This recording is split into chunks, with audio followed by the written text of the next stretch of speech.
Bonjour, alors j'ai récupéré récemment avec un pote, il m'a passé un disque dur qui est hors service. Alors en fait un disque dur de 500 Go à 7200 tours minutes, donc quand on l'allume il fait des bruits bizarres et puis il s'éteint juste après.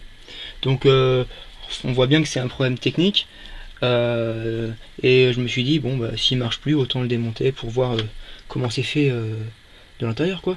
Là je l'ai un petit peu attaqué ici pour l'instant parce qu'en fait j'arrive pas à le dévisser parce que le constructeur a pris bien soin de mettre des vis. Alors je sais pas si on va bien la voir là. J'ai changé la mise au point là. C'est des vis spéciales. En fait on peut pas les démonter avec un tournevis classique, donc j'ai vraiment eu du mal à. J'ai essayé plusieurs tournevis différents. Bon j'ai essayé d'autres outils moins conventionnels pour essayer de le. J'ai essayé de l'attaquer avec un tournevis posé et puis en tapant dessus avec le marteau. Bon je l'ai un petit peu attaqué là. Bon déjà avant de totalement le détruire, je vais vous montrer vaguement comment c'est fait. Donc là ce sont alors voilà, nouvelle mise au point. Là ce sont les connexions. En gros le disque dur va contenir des informations et c'est grâce à ces connexions qu'il va pouvoir communiquer avec l'ordinateur et envoyer les informations, stocker dans sa mémoire vers l'ordinateur. Bon bah je vais attaquer le démontage, donc je vais peut-être couper la vidéo, j'ai besoin de mes deux mains là. Alors en fait je vais utiliser un étau. Bon dans le principe je vais essayer de placer une pointe, donc un vieux tournevis par exemple là, et puis simplement taper dessus au marteau, et puis on verra bien si ça ouvre le disque dur. Ici bon on va faire un trou, et j'ai un petit peu agrandi. Le seul truc bon, qui montre quand même que le disque dur est un élément quand même créé pour être résistant, c'est que bon le principe c'est que j'ai essayé avec mon petit tournevis là, je l'ai mis là dedans, et après j'ai essayé de faire levier comme ça, et qu'est-ce qui a cassé? C'est la pointe du tournevis. Bon là vous voyez, en fait j'ai réussi à la casser. Voilà, j'ai réussi à mettre mon disque dur dans le sens de la largeur dans l'étau, et j'aimerais bien savoir si parce que là on va quand même avoir un bras de levier assez important, si on arrivait à casser le disque dur rien qu'en appuyant. Donc là bon je vais peut-être pas le faire d'une seule main, mais je vais vous montrer. Bon alors pour avoir plus de force, parce que j'arrive vraiment pas à la moitié celui-là, j'ai décidé de me poser comme ça, donc je pose un pied là, et le principe c'est que je tire là comme ça, sauf que malgré ça j'arrive toujours pas. Donc là je l'ai dévissé, pardon. Hop, je fais comme ça. C'est vraiment très dur. Donc là je visse. C'est vraiment très dur. Et là il va falloir que je tire vers le haut. Et malgré ça, je vais mettre mon pied là plutôt. C'est vraiment très difficile. On n'a pas un assez grand bras de levier et on voit que le disque dur ne bouge vraiment pas là. Il a à peine. Il a pas plus bougé qu'avant quoi. Et malgré ça, c'est vraiment incroyable la solidité de ce genre d'appareil.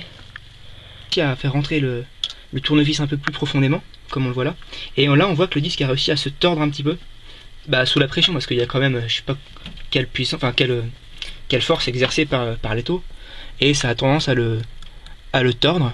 Bon alors apparemment, c'est peut-être une bonne voie là. Je vais retenter, faire un peu bouger le tournevis. Vraiment il est pas implanté dedans, il n'y a rien à faire.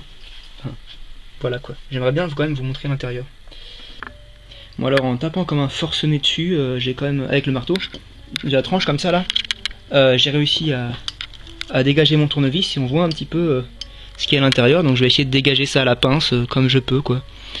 Alors là en tirant dessus avec une pince, j'ai réussi à soulever un petit coin de couverture là. Donc alors je sais pas si vous voyez bien, mais il y a des petites qu'on voit quelques pièces mécaniques là. Ça a l'air de pouvoir bouger. Bon là ça a l'air coincé par contre, parce qu'en fait le tournevis il a attaqué, il a abîmé les pièces, donc voilà, enfin j'y suis presque arrivé, j'ai quasiment enlevé toute la couverture là. En fait j'ai cassé tous les disques, désolé. Alors bon on voit quand même qu'on celui-là est à peu près complet quoi. Alors j'avais réussi à le faire bouger un petit peu tout à l'heure. Bon en fait c'est, voilà, là on les voit qui tournent. Donc en fait ces disques tournent, donc il y en a plusieurs épaisseurs en fait. Il y a plusieurs épaisseurs de disques, et en fait ça ce sont les têtes de lecture ici. Et les têtes de lecture vont se balader le long du disque pour lire les informations en fait.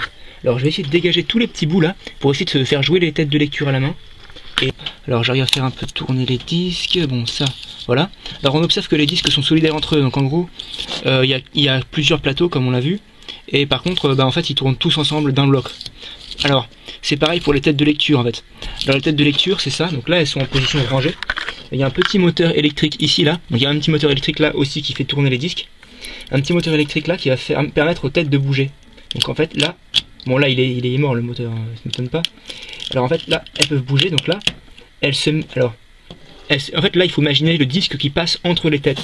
Donc on voit là il y a plusieurs têtes de lecture, les unes sur les autres là, qui sont empilées. Bon, je voulais maintenant attirer votre attention sur le parquage des têtes de lecture donc. Bon alors les têtes de lecture, alors le principe c'est que lorsque le disque est en rotation, il faut éviter à tout prix que les têtes de lecture touchent la surface du disque parce que ça peut l'abîmer.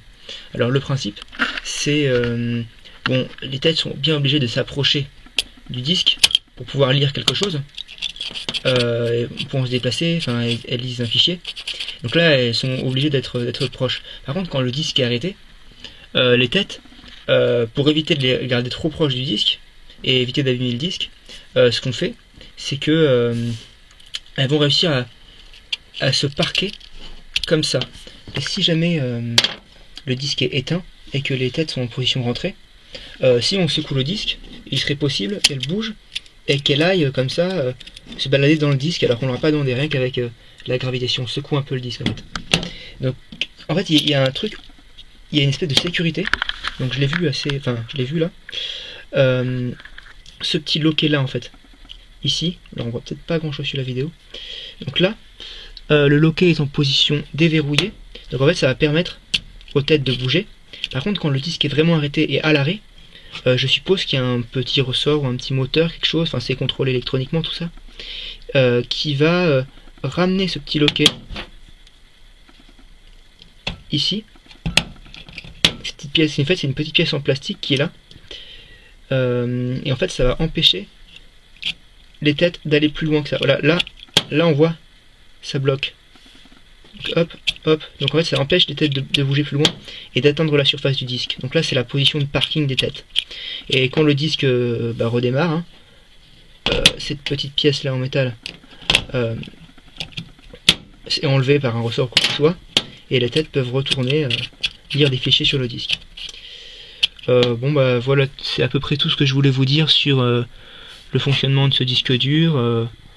Et voilà, c'est intéressant de démonter comme ça des objets qui sont déjà cassés, histoire de